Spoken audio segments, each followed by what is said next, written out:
তাহলে বেশ আমরা সাথে মাথা তাহলে ঠিক আছে। এখানে জয়পুরহাট এবং নওগাঁবাসী আপনাদেরকে আমি আহ্বান জানাচ্ছি। আমি রাজনৈতিকভাবে একটা দলের সাপোর্ট করি, ভালোবাসি, সাহায্য করি, কিন্তু এখানে কথা বলার জন্য আমি রাজনৈতিক পরিচয় নিয়ে আসিনি, আমি দাওয়াত নিয়ে এসেছি। কোরআনে কারিমের সঠিকটা আমি তুলে ধরবো, আপনাকে মেনে নেওয়া লাগবে। আর যদি বলেন না ভুল হচ্ছে, তাহলে আপনি নিয়ে এসে বসিয়ে রাখবেন, রাখেন। তো সঠিক যদি বলি ওইটা মানা লাগবে।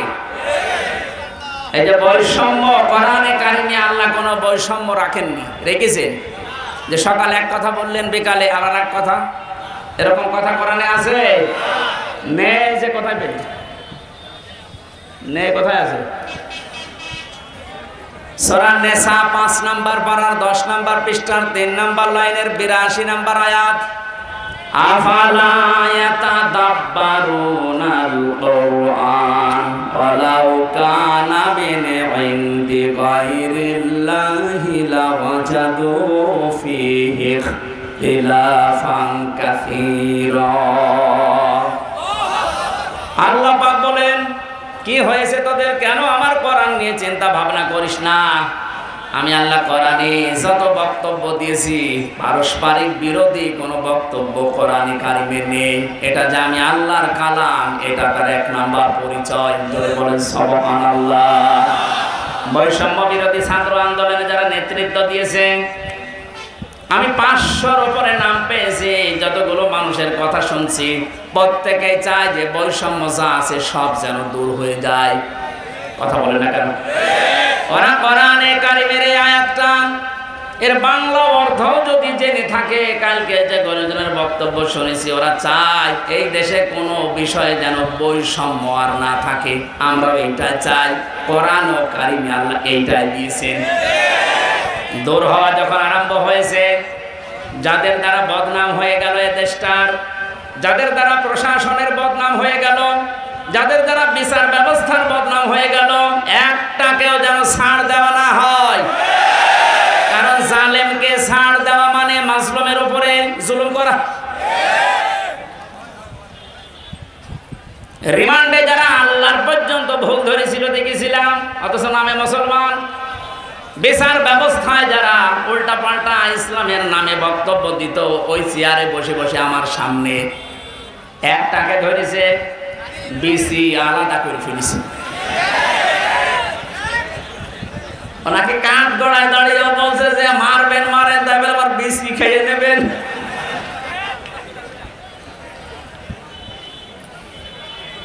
প্রত্যেকটা দিক এবং বিভাগের দিকে তাকান। বিচার ব্যবস্থা, প্রশাসন, ব্যবসা, চিকিৎসা, শিক্ষা, যতগুলো বিভাগ আছে এই দেশে, এই সমস্ত জায়গাতে যারা ধ্বংস করার জন্য, জাতিকে একেবারে নিঃস্ব করার জন্য, চরিত্রহীন করার জন্য যারা যারা চেষ্টা চালিয়েছে, একটাকেও ছাড় দিলে হবে না, প্রত্যেকটাই ধরা লাগবে। এগুলো ওখান থেকে অপসারণ করেন খুব তাড়াতাড়ি। বাংলাদেশের ৬৪ জেলার ডিসি, এসপি, টিওনো, ওসি সকাল হতে হতে এদেরকে বাদ দিয়ে ওই জায়গায় অন্য কাউকে বসান। এগুলো সব জালেমের দোষর ছিল। কথা বলেন না কেন?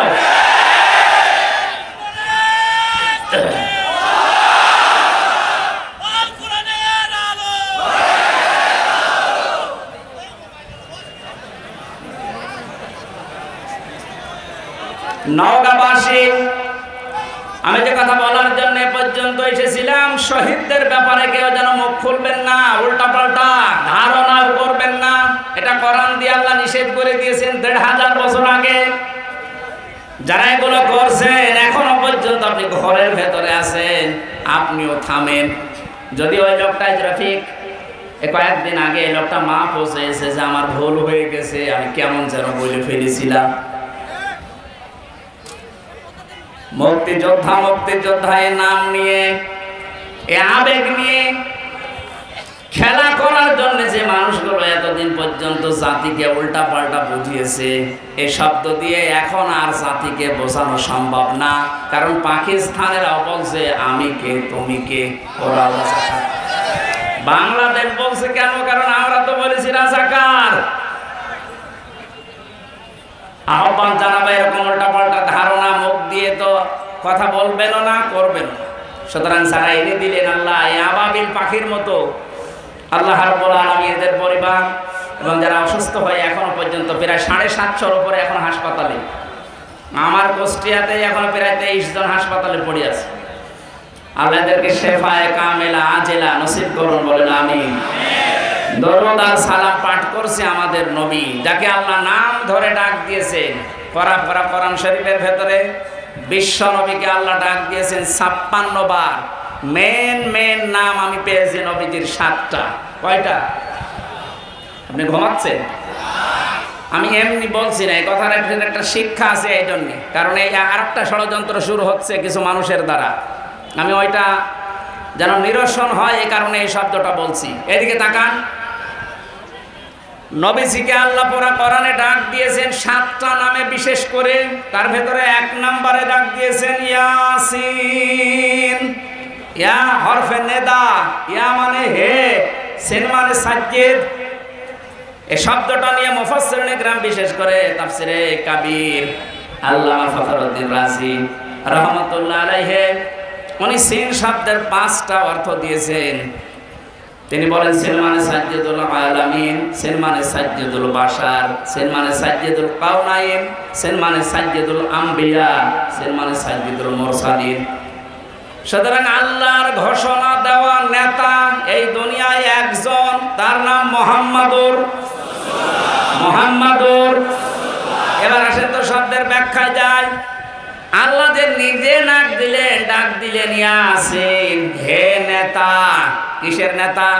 সাজ্জিদুল আলামিন, জগৎ সমূহের নেতা।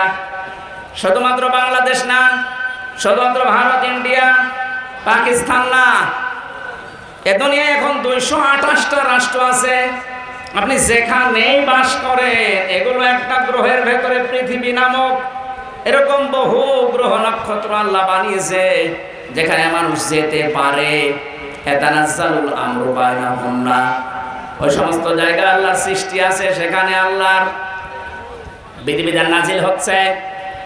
কেউ যদি মঙ্গল গ্রহে চলে যেয়ে বাস করতে চায়, যেহেতু আলামিন বহু বছর, এই হিসাবে মঙ্গল গ্রহে বসবাসকারী লোকটাকে ও মুহাম্মদুর রাসূলুল্লাহর আদর্শ মানা লাগবে, মাস্ট বি। কেউ যদি চাঁদের দেশে বাস করে, যে আমি তো পৃথিবীতে নেই, আমি চাঁদে আছি, ওখানেও আপনাকে মুহাম্মদুর রাসূলুল্লাহকে নেতা মানা লাগবে, আদর্শ মানা লাগবে। এই কথাটা যদি শুধু দুনিয়ায় শেষ হয়ে যেত আমি বলতাম না, এটা আখিরাতের সাথে রিলেটেড। এটাকে খেয়াল করেন, কিয়ামতের ময়দানে আল্লাহ যখন বিচারের জন্য মানুষকে ডাকবেন, দলে দলে ডাকবেন, পালে পালে ডাকবেন। হ্যাঁ না, অকুল্লুহুম আতিহি ইয়াউমাল কিয়ামাতি ফারদা। সূরা মারইয়ামের 95 নম্বর আয়াত। আল্লাহ পাক বলেন কিয়ামতে প্রতিটি মানুষকে আমি ডাক দেব স্রেফ একা একা। কয়জন করি? এটা বিচারের প্রথম সিস্টেম। এদেশে যেমন 4 প্রকার বিচারের রায় হয়। সিএমএম কোর্টে হয় জয়পুরহাটে, জজ কোর্টে হয় জয়পুরহাটে, হাইকোর্ট আর এই বাংলাদেশের 64 জেলাতে নেই, এটা আছে শুধুমাত্র রাজধানী ঢাকাতে। হাইকোর্টের রায় যদি কারো বিপক্ষে যায়, সে বলতে পারবে না রায় আমি মানি না, এতটুকু তার বলার ক্ষমতা আছে যে আমি আরো উপরে যাব, আমি ন্যায় বিচার পাইনি। কোথায় যাবেন? যান সর্বোচ্চ আদালত, এই দেশে সুপ্রিম কোর্ট। কি কোর্ট? এই কোর্টের উপরে আর কোন কোর্ট আছে? বলেন বলেন। আল্লাহ রাব্বুল আলামিন বিচারের প্রথম সিস্টেমে যখন আপনাকে একা একা ডাকবেন, কি করবেন সেটা 5টা বিষয় ওখানে আছে। দ্বিতীয় নম্বরে বিচারের সিস্টেমে এবার আল্লাহ আপনাকে আর ধাপে একা ডাকবে না। ভালো করে খেয়াল করেন। ইয়াউমা নাদউ কুল্লা উনাসিম বিইমামিহিম। সূরা বানী ইসরাঈল 15 নম্বর পারা 8 নম্বর পৃষ্ঠা 3 নম্বর লাইনের 72 নম্বর আয়াতের প্রথম অংশে আছে। আল্লাহ পাক বলেন কিয়ামতের ময়দানে আল্লাহ এবার প্রতিটি মানুষকে ডাক দেবে তার নেতার সাথে। এটাকে আমি বানালাম, এক কথা বলে খান। এবার আপনাকে আল্লাহ ডাক দেবে আপনার নেতার সাথে, আপনি যাকে মেনে চলতেন। এবার আপনি নিজেই বলেন তো, আগে নেতা, এরপরে আপনি যাকে মেনে চলতেন দুনিয়ায়, এ লোকটার যে চরিত্র, একে যদি আল্লাহ দেখে, আপনাকে মাফ করার মতো কায়দা আছে? বলছেন না, ও তো এখনই ধরা খাবে। এই জন্য তো বলছে এটা দুনিয়ার বিষয় না, শুধু আখিরাতের সাথে রিলেটেড সম্পর্কিত। এই জন্য আপনাদের সতর্ক করছে। এখনো পর্যন্ত এই দেশে যাদের নেতা ঠিক হয়নি, যাদের নেতৃত্ব এখনো ঠিক করতে পারেননি, আপনি এক্ষুনি পরিবর্তন হওয়ার জন্য সিদ্ধান্ত নেন যে আমি রাসূলুল্লাহ বাদ দিয়ে কাউকে নেতা মানি না।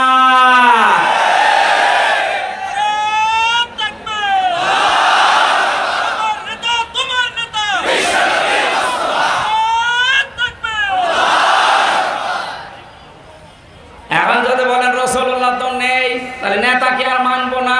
না। সূরা নিসা 59 নম্বর আয়াত, এই এদিকে তাকান। ইয়া আইয়ুহাল্লাযীনা আমানু আতিউল্লাহা ওয়া আতিউর রাসূলা ওয়া উলিল আমরি মিনকুম। ওহে যারা ঈমানের দাবি করো, আমাদের ঈমান আছে না নেই? এখানে কোন বেঈমান আছেন? হ্যাঁ, হাত তোলেন তো বেঈমান থাকলে। একজন বেঈমান, ওনার আমি বাদ দিলাম, বাকি যারা আছেন সব ঈমানদার। এই একটু খেয়াল করে, ডাক দিয়ে বললেন আতিউল্লাহ, এই যে ফেল, এটা ভার্ব, ক্রিয়া। আল্লাহ পাক বলেন আমি আল্লাহর আনুগত্য করো, আমি আল্লাহর বিধান মেনে চলো, কোনো প্রশ্ন করবা না, কারণ তোমার বুঝে আসতে না পারে আমার বিধান, কিন্তু আমি আল্লাহ তোমার উপকারের জন্য দিয়েছি। দ্বিতীয় নম্বরে আতিউর রাসূলা, রাসূলের আনুগত্য করো। কার? বলেন বলেন। এই যে আতিউ শব্দটা আল্লাহ নিজের নামে আর রাসূলের নামে দিয়েছেন, কিন্তু উলিল আমর এদের আগে আল্লাহ আতিউ দেয়নি। আমি শত তাফসীর মিলিয়েছি, মুফাসসিরিন ইকরাম সবাই একমত, আল্লাহ রাসূলের আইন মানা লাগবে, আল্লাহ রাসূলের আনুগত্য করা লাগবে, কোনো প্রশ্ন করা যাবে না। কিয়ামত পর্যন্ত যদি রাসূলুল্লাহ থাকছেন না, ওনার পরে যদি কাউকে নেতা মানতে হয়, কারো নেতৃত্ব মেনে চলতে হয়, কাউকে যদি আদর্শ বানাতে চান, আপনি কাউকে সামনে রাখতে চান, অবশ্যই মাস্ট বি আপনাকে দেখা লাগবে ওই লোকটা আল্লাহ রাসূলকে মেনে চলে কিনা। এবার আপনি এতদিন পর্যন্ত যাই ভুল ভাল পথে ছিলেন, এবার মিলান। যারা আল্লাহ রাসূলকে মানে না, তাদেরকে মানা হারাম। এটা শুধু কি সামিয়ানার নিচে? বাইরে নিয়ে যাবেন, এই এটা বাইরে নিয়ে যাওয়ার সময় এখনই। আল্লাহ রাসূলকে যারা মানে না, সে যেই হোক, ওটা আমার বাবা হলেও আমি মানি না, ওটা আমার স্বামী হলেও আমি মানি না। কারণ আল্লাহর ঘোষণা দেওয়া নেতা দুনিয়ায় কয়জন? আল্লাহ একজনকে দিয়েছেন, ইয়াসিন। হে নেতা, এটা কিন্তু নামাজের মতো ফরজ। নামাজ পড়া যেমন ফরজ, রাসূলুল্লাহর নেতৃত্ব মেনে নেওয়া কি? এটা দুনিয়ায় কেউ যদি রাজনীতি মনে করে মুখ ফিরিয়ে চলে যায়, কি হবে বলেন এবার তাদের? আমি যেটা হবে সেইটা শোনাচ্ছি। যারা কোরআনের কিছু মানে, নামাজ, রোজা, হজ, যাকাত মেনে নিয়েছে, কিন্তু কোরআনে কারিমে আল্লাহ জিহাদের কথা দিয়েছেন, এটা মানে না, জঙ্গি বলে তাড়িয়ে দেয়। দিন কায়েমের কথা বলেছে, ওটা মানে না, রাজনীতি মনে করে ফেলে দেয়। এই মানুষগুলোর জন্য কি হবে তারা তাকান। সূরা বাকারা 85 নম্বর আয়াত, আফাতুমিনুনা বিবাদিল কিতাবি ওয়া তাকফুরুনা বিবাদ ফামা জাযাউ মান ইয়াফআলু যালিকা মিনকুম ইল্লা খিzyun ফিল হায়াতিদ দুনিয়া ওয়া ইয়াউমাল কিয়ামাতি ইউরাদ্দুনা ইলা আশাদ্দিল আযাব ইলা আখির আয়াত। আল্লাহ পাক বলেন আমার কোরআনের কিছু নিয়ম নীতি মানবা আর কিছু নিয়ম নীতি মানবা না, উল্টা পাল্টা ধারণা করবা, অবিশ্বাস করবা। তোমাদের জন্য দুনিয়ার জীবনে লাঞ্ছনা, গঞ্জনা, অপমান, জেল, জুলুম এগুলো আমি দিয়ে কিন্তু ভরে দেব। এই জন্য আজ যারা কোরআনের কিছু মানছেন কিছু মানছেন না, তাদের জন্য দুনিয়ার জীবনে অপমান অপেক্ষা করছে, আর মরণের পরে আল্লাহ কঠিন আযাবের দিকে তাদের নিয়ে যাবে। দ্বিতীয় নম্বরে, আজ হাজারো মানুষকে আমরা এই কোরআনের চোখ লাগিয়ে দেখতে পাচ্ছি, ওরা আল্লাহ রসুলের বেলায় প্রশ্ন তোলে না, কিন্তু উলিল আমরের বেলায় এসে আর ঠিকঠাক থাকে না। আরে ভাই, এটাও তো ফরজ। হযরত ওমর একবার চিঠি পাঠিয়েছিলেন বিবাহ অনুষ্ঠানে, সাদ ইবনে আব্দুল্লাহ রাদিয়াল্লাহু তাআলা আনহু বিবাহ অনুষ্ঠানে তিনি কবুল বললেন, মিষ্টি দেওয়া হয়ে গেছে, বিশেষ করে খেজুর দেওয়া। হঠাৎ করে এক কাছের দূত এসে চিঠিটা হযরতে সাদ ইবনে আব্দুল্লাহর হাতে দিলেন। চিঠিটা পড়ার পরে দেখলেন পাঠিয়েছে হযরত ওমর। উনি পড়ার পরে বললেন, মুরব্বীরা, এখন আমার বাসর ঘরে যাওয়ার কথা ছিল, কিন্তু যিনি পাঠিয়েছেন উনি হচ্ছে আমার খলিফা, আমার আমির। আল্লাহ রসুলকে মেনে চলা যেমন ফরজ, এ আমিরকেও মেনে চলা ঠিক ওই রকম ফরজ। কারণ যতক্ষণ পর্যন্ত আমির আল্লাহ রসুলকে মেনে চলে, ততক্ষণ তাকে মেনে চলা ফরজ। হযরত ওমর যেহেতু আল্লাহ রসুলকে মেনে চলে, এই জন্য তাকে এখন মেনে চলা। কোরআনের আয়াত অনুযায়ী কি আমি আর যাব না এখন বাসর ঘরে, আমি চললাম। স্ত্রীর কাছে বিদায় নিয়ে তিনি ছুটেছিলেন। এখান থেকে যে মাসলাটা পেলেন, আল্লাহ রসুলকে যারা মেনে চলবে তাদের মানা নামাজের মতো ফরজ, আল্লাহ রসুলকে যারা মানে না তাদেরকে মেনে নেওয়া নামাজ না পড়ার মতো হারাম। এরপরও যদি কেউ না বোঝার ভান করে থাকেন, এদিকে আসেন। আশা করছি আপনি বুঝেছেন। এখন সব শব্দের অর্থ করতে গেলে সময় হবে না। আমি এক কথা এটা বোঝালাম যে আল্লাহ পাকের ঘোষণা দেওয়া নেতা দুনিয়ায় একজন, তিনি আমাদের নবী মুহাম্মদুর রাসূলুল্লাহ। সূরা শুরার 35 নাম্বার একটা মাত্র আয়াত পড়েছি, 53টা আয়াত দিয়েছেন আল্লাহ। আমার যতটুকু ধারণা, কোরআনের এই আয়াতে আল্লাহ যত কথা আমাদেরকে জানাতে চেয়েছেন, পৃথিবীর এই জমিনটা নিয়ে আল্লাহ একটা তথ্য দিয়েছেন যে দুনিয়ার জীবনটা আসলে কি। এর পরবর্তী শব্দগুলো আল্লাহ আমাদেরকে যেটা বোঝাতে চাই, আমরা তাফসীরের মাধ্যমে বোঝার চেষ্টা চালাচ্ছি ইনশাআল্লাহ। আল্লাহ পাক বলেন, ফামা মাতাউল হায়াতিদ দুনিয়া উতিতুম মিন শাইইন ফামাতাউল হায়াতিদ দুনিয়া। অনগাবাসী, আল্লাহ বলেন, বস্তুত পৃথিবীতে কিছু ভোগের সামগ্রী আমি আল্লাহ পার্থিব জীবনে তোমাদেরকে দিয়ে রেখেছি। আমা উতিতু আমা ইনদাল্লাহি খায়রু ওয়া আবকা, আমি আল্লাহর কাছে আছে স্থায়ী এবং উত্তম জিনিস। কাদের জন্য এটা স্থায়ী আর উত্তম হবে? লিল্লাযীনা আমানু, যারা ঈমান আনে, ওয়া আলা রাব্বিহিম ইয়াতাওয়াক্কালুন, এবং যারা ভরসা করে তাদের রবের প্রতি। জোরে বলেন সুবহানাল্লাহ। এবার আমরা একটা ব্যাখ্যার দিকে যাচ্ছি তাফসীর আকারে। পৃথিবীর জমিনটাকে আল্লাহ বুঝিয়েছেন এটা ভোগের একটা জায়গা, একটা সামগ্রী। এই বস্তুটা আল্লাহ দুনিয়াতে মানুষকে দিয়েছেন, কিন্তু পৃথিবীর মূল্য যদি আল্লাহর কাছে থাকতো, আল্লাহ এই পৃথিবীকে কাফেরদের এক ঢোক পানিও তিনি পান করতে দিতেন না। তাফসীরে ইবনে কাসিরে আমি আয়াতের ব্যাখ্যায় পড়েছি, যে মানুষটার জীবনে যত বেশি দুনিয়াকে ছাড় দেওয়া, ছেড়ে দেওয়ার অভ্যাস তৈরি হবে, আখিরাত তার কাছে তত বেশি উত্তম এবং স্থায়ী মনে হবে। আমরা যেহেতু ওই পরিমাণ ঈমান, ওই পরিমাণ তাওয়াক্কুল, ওই পরিমাণ বিশ্বাস এখনো আনতে পারি নাই, এই জন্য পৃথিবী আমাদের কাছে অনেকের বড় মনে হচ্ছে। এই জন্যই তো অনেকেই এখন আস্তে আস্তে বলা আরম্ভ করছে, এই ছেলে কথা বন্ধ করুন।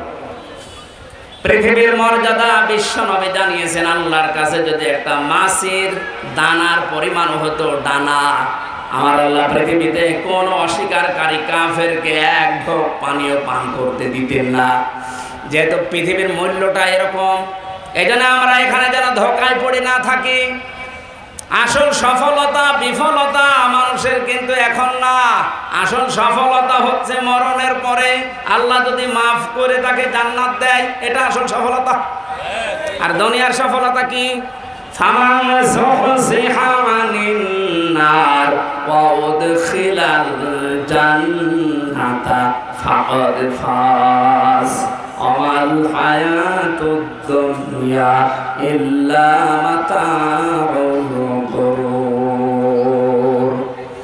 সূরা আলে ইমরানের 185 নম্বর আয়াতের শেষের দিকে আছে, আল্লাহ পাক বলেন ওই লোকটার জীবন তো সফলতার দিকে যাচ্ছে, ওই লোকটার জীবন তো সফলতার দিকে যাচ্ছে যে আস্তে আস্তে জাহান্নামের কাজগুলো ছেড়ে দেয় আর জান্নাতের কাজের দিকে এগিয়ে যায়। এখন আপনি নিজের দিকে তাকিয়ে বলেন আপনার জীবন সফলতার দিকে যাচ্ছে না বিফল হচ্ছে? জাহান্নামের কাজগুলো আপনি আস্তে আস্তে ছেড়ে দেবেন। যে কাজ করলে জাহান্নামে যাওয়া লাগে ওগুলো আস্তে আস্তে ছাড়বেন। যে কাজ করলে জান্নাতে যাওয়া যায় ওই কাজগুলো আস্তে আস্তে ধরবেন।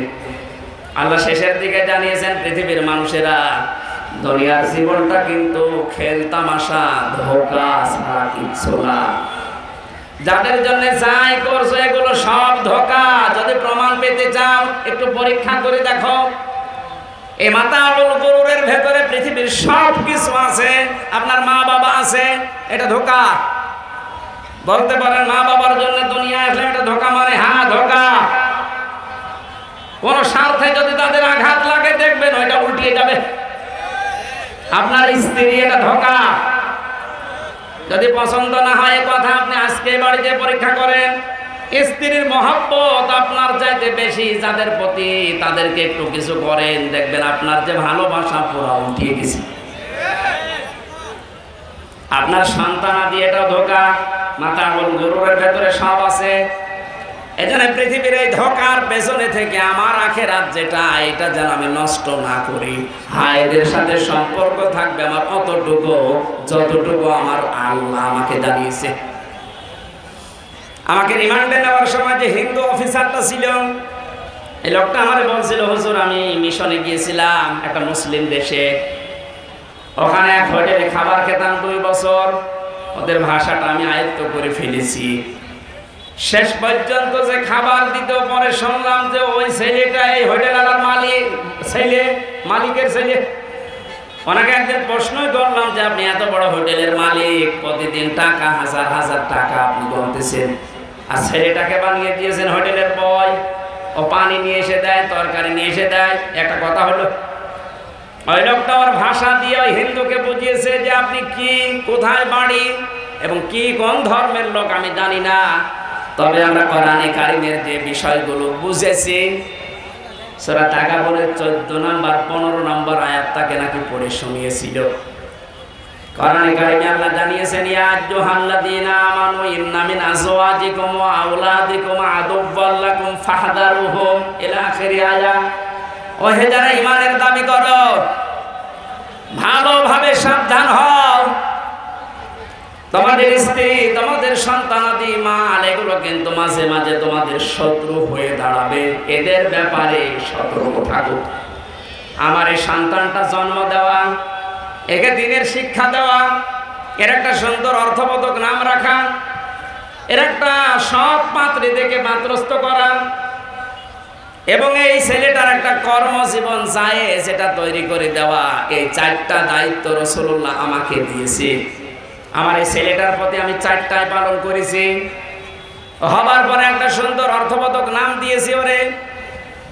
দিন মানতে যতটুকু লাগে ওই পরিমাণ জ্ঞান ও শিক্ষা অর্জন করেছে।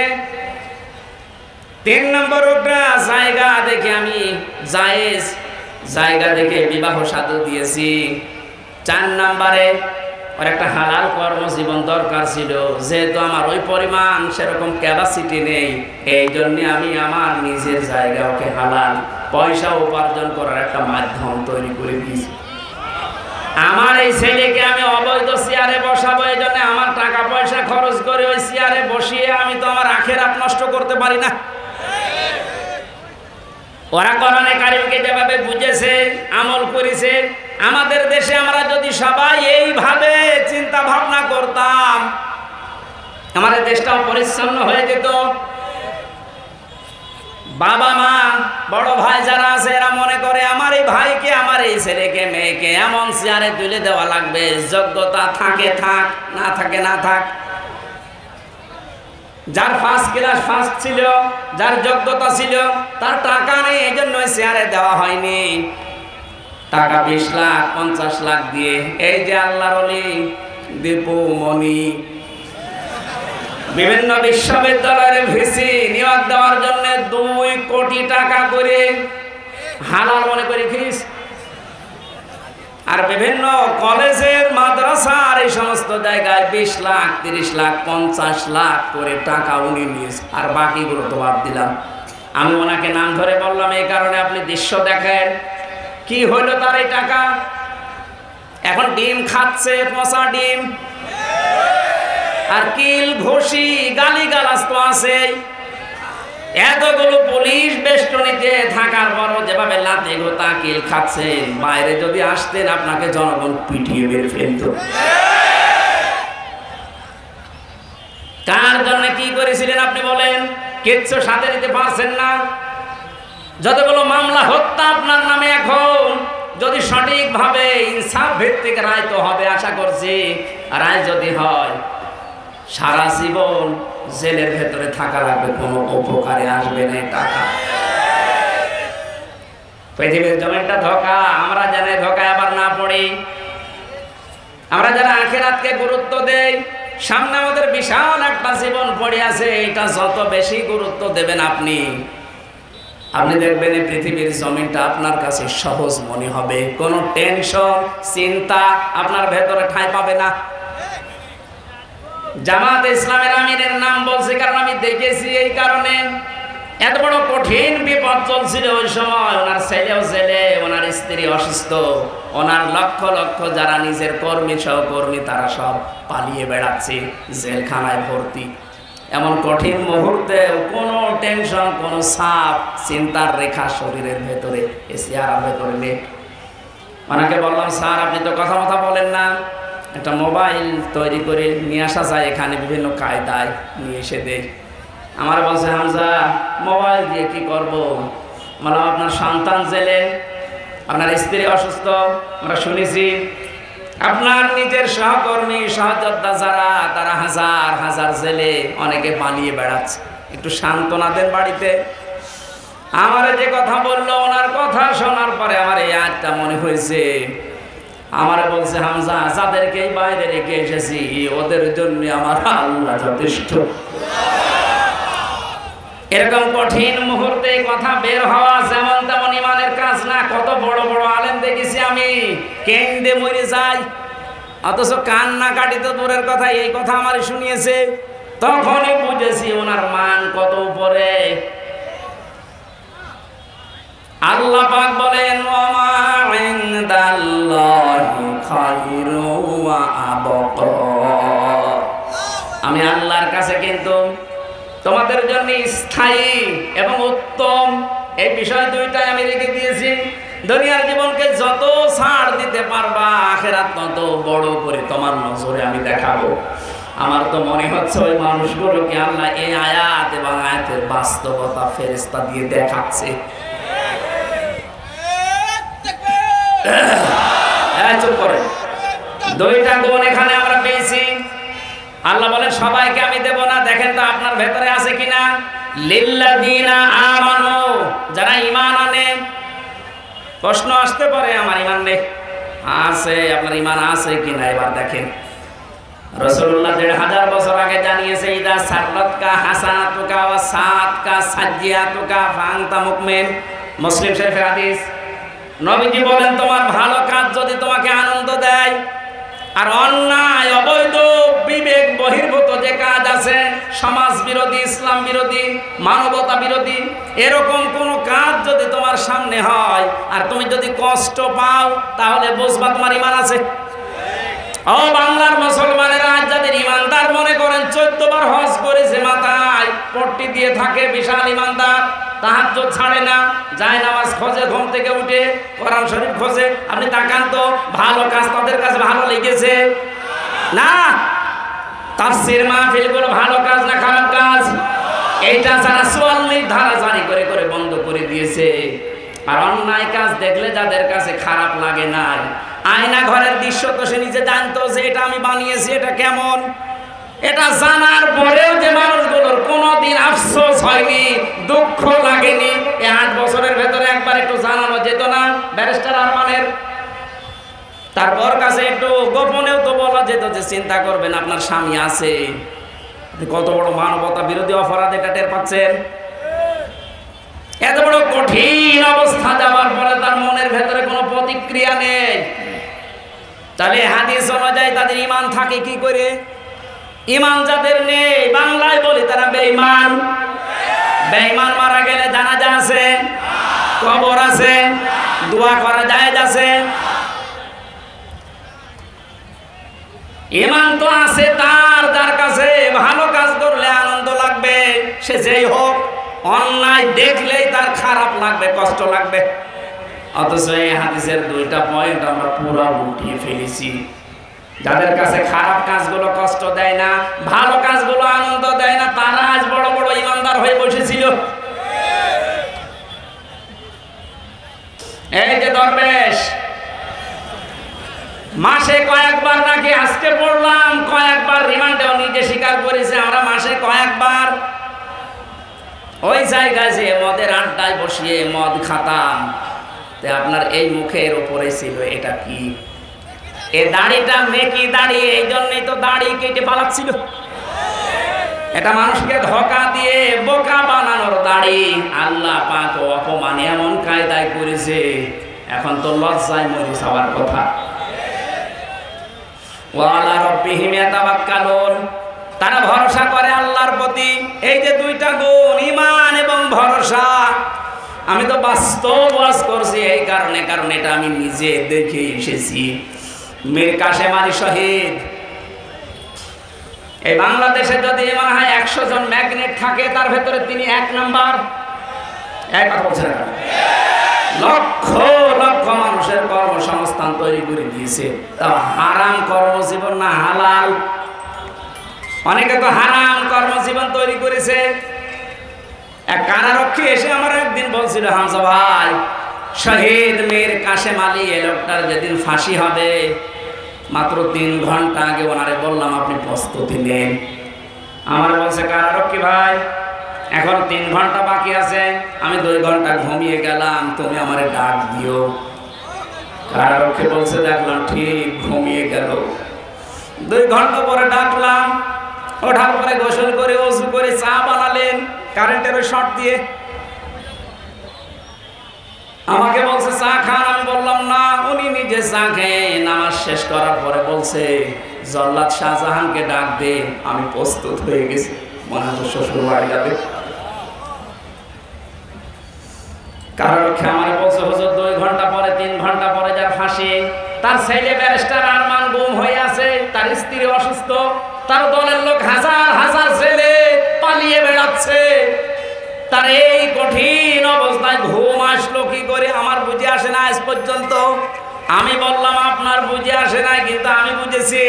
কোরআনে কারীম জানিয়েছে ইন্নাল্লাযীনা ক্বালু রাব্বুনাল্লাহ, যারা বলে আমাদের রব আল্লাহ, সুম্মাস্তাকামু, এর উপরে টিকে থাকে, তাতানাজ্জালু আলাইহিমুল মালায়েকা, আল্লাহ নিজে তাদের বিপদে আপদে ফেরেশতা নাযিল করে সাহায্য করে। ফেরেশতা নাযিল হয়ে কি করে? আল্লাহ তাখাফু, ভয় পাবেন না, ওয়ালা তাহজানু, কোনো চিন্তা করবেন না। কিসের ভয়, কিসের চিন্তা? আমার তো মনে হচ্ছিল শহীদ মীর কাশেম আলীর কানের কাছে ফেরেশতা সেই কথা বলেছিল যে চিন্তা করবেন না ছেলের জন্য। আপনার হাজার হাজার সহকর্মী আছে, কারোর জন্য কোনো চিন্তা নেই, এগুলোর দায়িত্ব আল্লাহ সব নিয়ে নিয়েছে। এইটা উনি শুনেছিলেন, এরপরে ওনার ঘুম এসেছে, নয়তো তো ঘুম আসার কথা না। আপনি চিন্তা করতে পারেন যে 3 ঘন্টা পরে ফাঁসি, তার 2 ঘন্টা ঘুম আসলো কি করে? আমার 3 বছরের ভেতরে যে কত ঘুমের পড়ে নিয়ে গেছে আমি নিজেও জানি না। তাও তো আমার আশা ছিল যে আমি তো যাবো তো 5 বছর 10 বছর পরে। আর ওনার কি অবস্থা, 3 ঘন্টা পরে জীবন প্রদীপ নিভে যাবে, মানুষের সামনে ওনারে মরা লাগবে, অথচ 2 ঘন্টা নিশ্চিন্তায় নির্ভাবনায় ঘুমিয়েছে। কত বড় ভরসা থাকলে আল্লাহর উপরে, কত বড় তাওয়াক্কুল থাকলে এই অবস্থার সৃষ্টি হয়। আহ্বান জানাচ্ছি এরকম জীবন গঠন করেন। আল্লাহ পাক বলেন ওয়ালা তাহিনু ওয়ালা তাহজানু আল্লাহ তাখাফু ওয়ালা তাহজানু ওয়া আনতুমুল আল্লাহ তাখাফু ওয়ালা তাহজানু আল্লাতী কুনতুম তুআদুন। ফেরেশতারা ওই সময় এসে বিপদে বলে ভয় পাবেন না, চিন্তা করবেন না, সবগুলোর দায়িত্ব তো আল্লাহ নিয়েছে। এমনকি ওই যে জান্নাতের সুসংবাদ গ্রহণ করেন যার ওয়াদা আল্লাহ করেছিলেন, আল্লাহর কসম আর বিশ্বাস। আর কারারক্ষের বক্তব্য শোনার পরে কোরআনের আয়াতের সাথে মিলিয়ে আমি বলতে পারি উনি অবশ্যই ফেরেশতার কাছে কিছু শুনেছিলেন। জান্নাতও দেখতে পেয়েছিলেন, নাই তো ওই অবস্থায় ওনার এগিয়ে যাওয়ার কথা ছিল না। যে লোকটা সবচাইতে উঁচা লম্বা ছিল জেলখানায়, এই যে সালাউদ্দিন কাদের চৌধুরী, ওনাকেও নিয়ে যাওয়ার সময় ইতস্তত বোধ করেছিলেন। কারারক্ষে বলছিল ওর দায়িত্ব আমি ছিলাম। মরার জন্য তো কেউ রাজি হয় না, কিন্তু যে কয়েকজনের নাম আমি বলছি মানুষগুলো আগে থেকে রেডি হয়ে নতুন জামা কাপড় পরে মনে হয় রেডি যে শ্বশুর বাড়ি যাবে এখন। ওরা যদি কিছু না দেখবে, কেন এই মানুষগুলো তাড়াতাড়ি ময়দানে মঞ্চে যেতে রাজি বলেন? এখানে দুনিয়াকে যত তুচ্ছ মনে করবেন, ছাড় দেবেন, ছেড়ে দেওয়ার চেষ্টা চালাবেন, আখেরাত আপনার কাছে আল্লাহ বড় করে দেখাবে, আপনার ঈমানটা আল্লাহ মজবুত করে দেবে, ভরসা আল্লাহর প্রতি বেড়ে যাবে। আয়াতে যে শিক্ষাটা আল্লাহ আমাদেরকে দিতে চেয়েছে যে দুনিয়া ছাড়ো আখেরাত ধরো, আল্লাহ আমাকে সহ যারা এসেছি মেনে চলার তৌফিক দিন, বলেন আমিন। আরো কয়েকটা কাজ আমার আল্লাহ এখানে দিচ্ছেন। আল্লাযীনা ইয়াজতানিবুনা কাবাইরাল ইসমি ওয়াল ফাওয়াহিশ ওয়া ইযা মা গাদিবু হুম ইয়াগফিরুন। এ দুনিয়ায় যারা বড় বড় কবিরা গুনাহ থেকে নিজেদেরকে বাঁচিয়ে রাখে, কবিরা গুনাহ ইমাম যাহাবী রাহমাতুল্লাহ আলাইহির কিতাবে পড়েছেন 99টা। সবচাইতে বড় কবিরা গুনাহ আল্লাহর সাথে শিরিক করা, যেটা করার জন্য রাষ্ট্র ব্যবস্থা উঠে পড়ে লেগেছিল প্রতিবেশীদের কথা মতো। জাতিকে একটা মুশরিক জাতি বানানোর জন্য মোড়ে মোড়ে যা তৈরি করেছিল। আমার মনে হয় 1:30টার পরে উনি যখন উড়াল দিয়েছে, বিকাল 5টা আস্তে আস্তে দেশে আর একটা শিরিক অন্তত ওনার নামে ছিল না। আমার কুষ্টিয়া যেটা ছিল, বিকাল 5টা আস্তে আস্তে মাটির সাথে তো মিশিয়েছে, আবার কেউ কেউ যে মুখের উপরে ওটা দিয়ে প্রসাদ করিস। কি করলেন আপনি? এই যে কোটি কোটি টাকা খরচ করে একটা মানুষের জিকির করে একটা মানুষকে প্রতিষ্ঠা করার জন্য চেষ্টা চালালেন, কিন্তু আল্লাহ তো এটা চায় না। আল্লাহ চায় যে সব জায়গায় আল্লাহর জিকির হোক। কথা বলে না, এটাকে আমি বানালাম। আল্লাহ যে চায় তার জিকির সব সময় উপরে থাক। কালিমাতুল্লাহি হিয়াল উলিয়া, আল্লাহ পাক চায় যে সব জায়গায় তার নাম উপরে থাকবে। এই জন্যই তো এত অপমান, এত অপদস্থ, এত লাঞ্ছনা। এখান থেকে যদি শিক্ষা না নিয়ে আগামীতে যারা আসবে, তারা যদি আবার ওই জায়গায় আল্লাহর নাম না দিয়ে বিভিন্ন মানুষকে ওই জায়গায় তুলেন, সময় আসবে আপনাকেও আল্লাহ ওই রকম অপমান করবে। এই জন্য আপনি আশা করছি আপনারা শিক্ষা নেবেন যারাই আসেন। একটা মানুষের আলোচনা বাংলাদেশে যত বেশি হয়, আল্লাহর আলোচনা, আল্লাহর জিকির যদি ওই পরিমাণ আমরা করতে পারতাম, এই 15-16 বছরে আমরা সবাই আল্লাহর ওলি হয়ে যেতাম। কবিরা গুনাহ যেগুলো আছে একটা একটা করে বেঁচে থাকা লাগবে জীবন সফল করার জন্য। 2 নম্বরে যারা অশ্লীল কাজ থেকে নিজেদেরকে বাঁচিয়ে রাখে। অশ্লীল কাজ কি? মোবাইল যাদের আছে, সবার সামনে দেখলে যেটা লজ্জা পান আর গোপনে দেখলে যেটা আনন্দ পান, এই মুহূর্তে ওইটা ডিলিট করা লাগবে। এটা ফাওয়াহিশের ভেতরে অন্তর্ভুক্ত। বাইরে যেটা দেখা যায় নেই, মোবাইলের ভেতরে দেখা যায় নেই। একটা মেয়ে লোকের পর্দা, মুখমণ্ডল, হাতের কবজি, পায়ের পাতা বাদ দিয়ে পুরা শরীর ঢেকে রাখা লাগবে। কথা বলেন না? এমন পোশাক পরেছে যার দিকে তাকানো যাচ্ছে না, ওই রকম পোশাক যদি সামনে পরে কেউ দাঁড়ায়, আপনার দেখা জায়েজ আছে, ওটা মোবাইলে জায়েজ আছে। কথা বলেন না? এই জন্য এরকম কিছু যদি কারো থাকে এই মুহূর্তে ডিলিট করে ফেলেন। 14 জন মহিলার সাথে আপনি দেখা করতে পারবেন, তাও ওই মহিলাদের মুখমণ্ডল, হাতের কবজি আর পায়ের পাতা সহ পুরা শরীর ঢেকে রাখা লাগবে। কয়জন বলেন বলেন? আমি তথ্যগুলো এনেছিলাম, আপনি এখানে মিলিয়ে নেন, কাজে লাগবে। যাদের মোবাইল আছে তোলেন, আজকে থেকে আমল শুরু করা লাগবে, শুধু শোনা না। সূরা নিসার 21-22 নম্বর আয়াতের তাফসীর থেকে বলছি, এই 14 জন মহিলার সাথে দেখা করা জায়েজ আছে। তার ভেতরে নিজের মা, এটা আপন মা, অনেকে নাম ডাকা মা আছে, হবে না। নিজের আপন মা হওয়া লাগবে, দুধ মা, খালা, ফুফু, শাশুড়ি, বোন, দুধ বোন, দাদি, নানি, নাতনি, মেয়ে, ভাইয়ের মেয়ে, বোনের মেয়ে আর পুত্রবধূ। কয়জন হলো? এই 14 জনের ভেতরে একজনের নাম বাদ গেছে, বলেন তো কে? হ্যাঁ, স্ত্রী। স্ত্রীর সামনে কোনো পর্দা নেই। আর বাকি এই যে 14 জনের নাম বললাম, এদের সামনে আপনি দেখা করতে পারবেন, কিন্তু মুখমণ্ডল, হাতের কবজি, পায়ের পাতা ঢেকে রাখা লাগবে। ওরা যদি বয়স্ক হয় তাহলে চুল ও পর্দার অন্তর্ভুক্ত, কিন্তু স্ত্রীর চুল স্বামীর কাছে পর্দার অন্তর্ভুক্ত না। কথা বুঝতেছে? এবার যারা মা বোনেরা এসেছেন, আপনি 14 জন পুরুষের সামনে যেতে পারবেন, কিন্তু পুরুষের পর্দা হচ্ছে ইমাম আবু হানিফা রাহমাতুল্লাহ আলাইহির মত অনুযায়ী একটা পুরুষ নাভি থেকে হাঁটু পর্যন্ত ঢেকে রাখবে। পুরা শরীরে যদি কাপড় না থাকে তা অসুবিধা নেই, এটা সততা। 1 নম্বরে নিজের বাবা, দুধ বাবা, মামা, চাচা, শ্বশুর, ভাই, দুধ ভাই, দাদা, নানা, নাতি, ছেলে, ভাইয়ের ছেলে, বোনের ছেলে আর মেয়ের জামাই। এর ভেতরে একজন মানুষের নাম বাদ গেছে। হ্যাঁ, স্বামী। স্বামীর সামনে স্ত্রীর কোনো পর্দা নেই, স্ত্রীর সামনে স্বামীর কোনো পর্দা নেই। মা বোন যারা এসেছেন, আশা করছে আপনি পারিবারিক জীবনে এই বিষয়টা মেনে চলবেন। এটা কিন্তু নফল না, এটা ফরজ।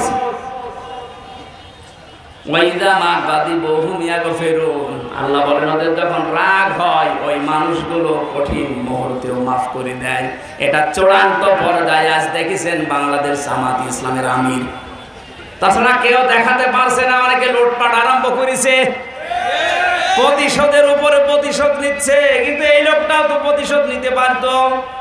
এক কথা বলছে না, ওনার মতো বিপদে তো আপনি পড়েননি। ওনার ছেলে এখনো জেলখানায় বিনা কারণে, আর ওনারে মামলা দিয়েছিল হিন্দাল সার্কিয়া, জীবনে নামই শুনিনি। আমি যে প্রথমে বলছিলাম না একটা কথা বলবো, শেষে মনে করলাম কালকে বলবো, বলে ফেলি। আমার মামলা থেকে সব অব্যাহতি দিয়ে দিয়েছে। আমি আসার সময়, মঞ্চে আসার আগে 10 মিনিট আগে শুনলাম যে আমার মামলা সব খারিজ হয়ে গেছে, সব বাদ, কারণ কোনো তথ্য পাইনি। আলহামদুলিল্লাহ।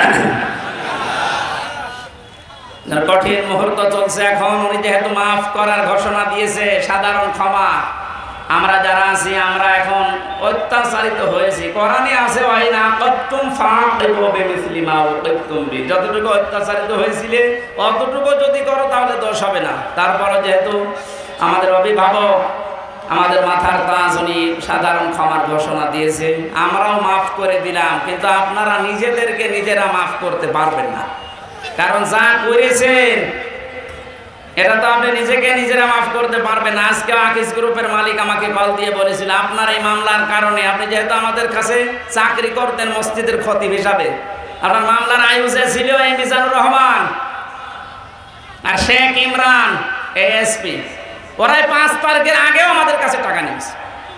খালি মাঝে মাঝে আসতো আর 1 লাখ 2 লাখ 5 লাখ করে টাকা নিয়ে যেত, মনে হচ্ছে টাকা ওরা আমার কাছে পায়। এই মিডিয়ার ভাইরা যারা এসেছেন, আপনাদেরকে আমি 2-1টা কথা, খুব গুরুত্বপূর্ণ কথা বলছি।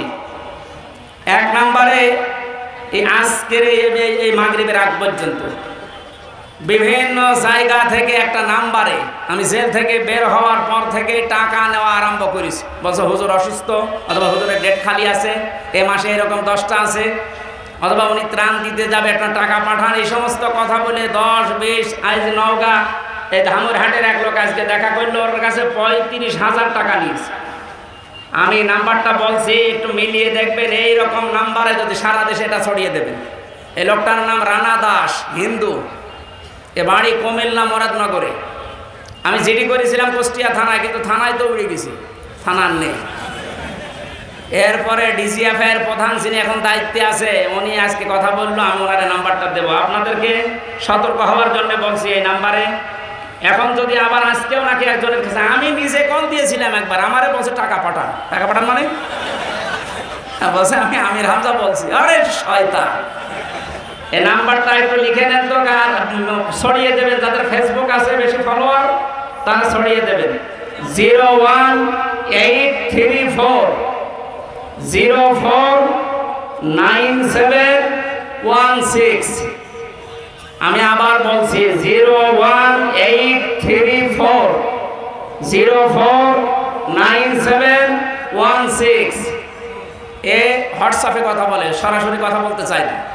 আমার ভিডিও কিভাবে কাটছাট করে কম্পিউটারের মাধ্যমে মানুষকে দেখায় যে এই যে হুজুর কথা বলছে, টাকা পাঠান। আর মানুষ আবেগে পাগল, 10, 20, 30, 40 হাজার পাঠাতে আছে। ও মনে হয় 8-10 লাখ টাকা এইভাবেই খেয়েছে, আরো বেশি হবে। আমার কাছে যদি টাকা চাইতে পারে, বলেন ও কার কাছে চাইবে? সুতরাং এটা আজকে কাটছাট করে 1.5-2 মিনিটে আপনি ছড়িয়ে দেন, আপনার উপকার হবে, জাতিও বাঁচবে। আমি মাইকের সামনে বলছি, ভাই আমি টাকা পয়সা কোনোদিন কাউকে বলি না কে কি টাকা দেয়, কারণ আমার অধিকাংশ টাকা আমি একামতে দিনের জন্যই খরচ করি। সুতরাং এটা যেহেতু আমার বাবাকে মাকে দেওয়া লাগে না, সেই হিসাবে আমার টাকার দরকার নেই। আমার বাবার যা আছে, আমার যা আছে, আমার চলার মতো আছে। আমি যেন একামতে দিনের এই দায়িত্বটা নিজের ফরজ দায়িত্ব মনে পালন করতে পারি, এইটার জন্য আপনারা সাহায্য করেন। কাউকে 1টা টাকাও দেবেন না আমার নামে, 1 টাকা না। যদি আমার বাবাও এসে বলে না টাকা দেওয়া নিষেধ, টাকা দিতে চাইলে সরাসরি আমার হাতে দিন, আর আমি টাকা নিই না। সবাই জানে বাংলাদেশে আমি ওইভাবে টাকা আগে থেকে কারো কাছে নিই না। মাহফিল করার পরে আপনি যা দেবেন পকেটে নিয়ে চলে যায়, না দিলে অসুবিধা নেই। তাই বলে আবার ঠকাইবেন, মানে গাড়িটা তো ভাড়াটা তো দেবেন। ঠিক আছে ভাই, এটা ছড়িয়ে দেন, কারণ জাতির উপকার হবে। না তো এ সিটার, এটা কত বড় সিটার, বহু সিটারি করে খাচ্ছে। আল্লাহ পাক আমাদেরকে যে 2টা আয়াতের যতটুকু বলেছে, আমি সহ সারা আসলাম আমল করার তৌফিক দিন। আমিন, আল্লাহুম্মা আমিন। লা ইলাহা ইল্লা আনতা সুবহানাকা ইন্নী কুনতু মিনাজ জালিমিন। এই মোনাজাতটা বসে করেন, বসেন বসেন বসেন। আমি মুসাফির অবস্থায় আছি, মোনাজাতটা বসে করেন। আমি জেলখানায় থাকতে মেয়েদের নিয়ে দাম্পত্য জীবন সম্পর্কে 2টা বই লিখেছিলাম। আমার এই যে ডানে গাড়ি আছে মঞ্চে, এখান থেকে নিয়ে মেয়েদেরকে পড়াবেন, বিশেষ করে মাকে, মেয়েকে, বউকে। লা ইলাহা ইল্লা আনতা সুবহানাকা ইন্নী কুনতু মিনাজ জালিমিন।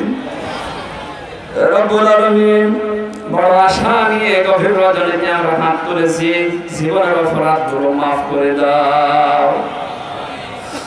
কোরআনে কারীম শোনার জন্য যারা চাতক পাখির মতো বসে আছে, আল্লাহ তাআলা এদেরকে হযরত ওমরের মতো হেদায়েত দিয়ে দাও।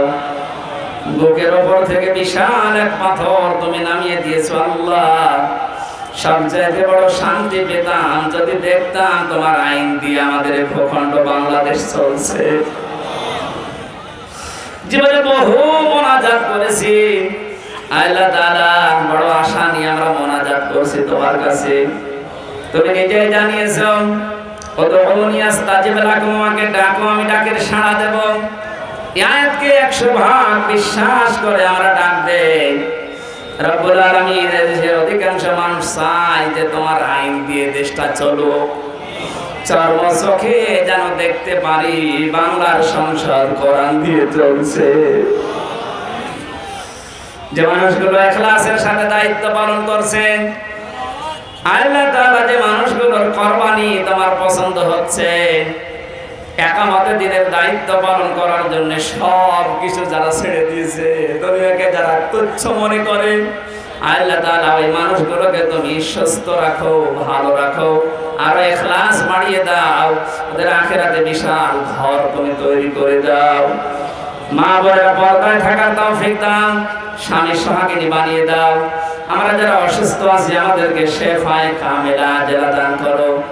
মিডিয়ার যে ভাইরা কোরআন প্রচারের জন্য, নবীর হাদিস প্রসারের জন্য কষ্ট করে, আল্লাহ মিডিয়ার উপরে তোমার খাস রহমত নাযিল করো।